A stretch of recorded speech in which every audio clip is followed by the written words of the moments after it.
सांगितलं ते या संदर्भातल्या एका प्रश्नाला उत्तर देत होते।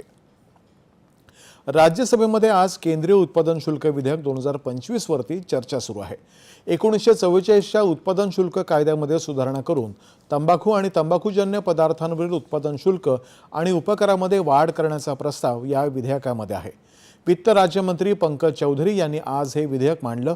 लोकसभेमध्ये हे विधेयक याआधीच मंजूर झालं आहे। केंद्र सरकार विरोधकांनी उपस्थित केलेल्या प्रश्नांवरती उत्तर देण्यासाठी टाळाटाळ करत असल्याच्या विरोधकांच्या आरोपांना केंद्रीय मंत्री आणि राज्यसभेचे नेते जे.पी. नड्डा यांनी आज फेटाळून लावलं। या संदर्भात विरोधी पक्षनेते मल्लिकार्जुन खरगे यांनी केलेल्या आरोपांना ते उत्तर देत होते। केंद्र सरकार सर्व प्रश्नांवरती चर्चा करण्यासाठी तयार आहे। या आधीच्या अधिवेशनातही सरकारनं विरोधकांच्या प्रश्नांसाठी वेळ राखून ठेवला होता, याचं स्मरण त्यांनी करून दिलं। पुढील आठवड्यामध्ये वंदे मातरम या राष्ट्रीय गीताच्या शतकोत्तर अमृत महोत्सवानिमित्त चर्चा होणार आहे। मतदार याद्या फेरतपासणीच्या मुद्द्यावरही या सभागृहात सर्वंकष चर्चा होईल असं ते म्हणाले। मानवी तस्करीशी संबंधित अमेरिकेतल्या निर्वासितांच्या प्रश्नांबाबत परराष्ट्र व्यवहार मंत्री डॉक्टर एस जयशंकर यांनी आज राज्यसभेत माहिती दिली।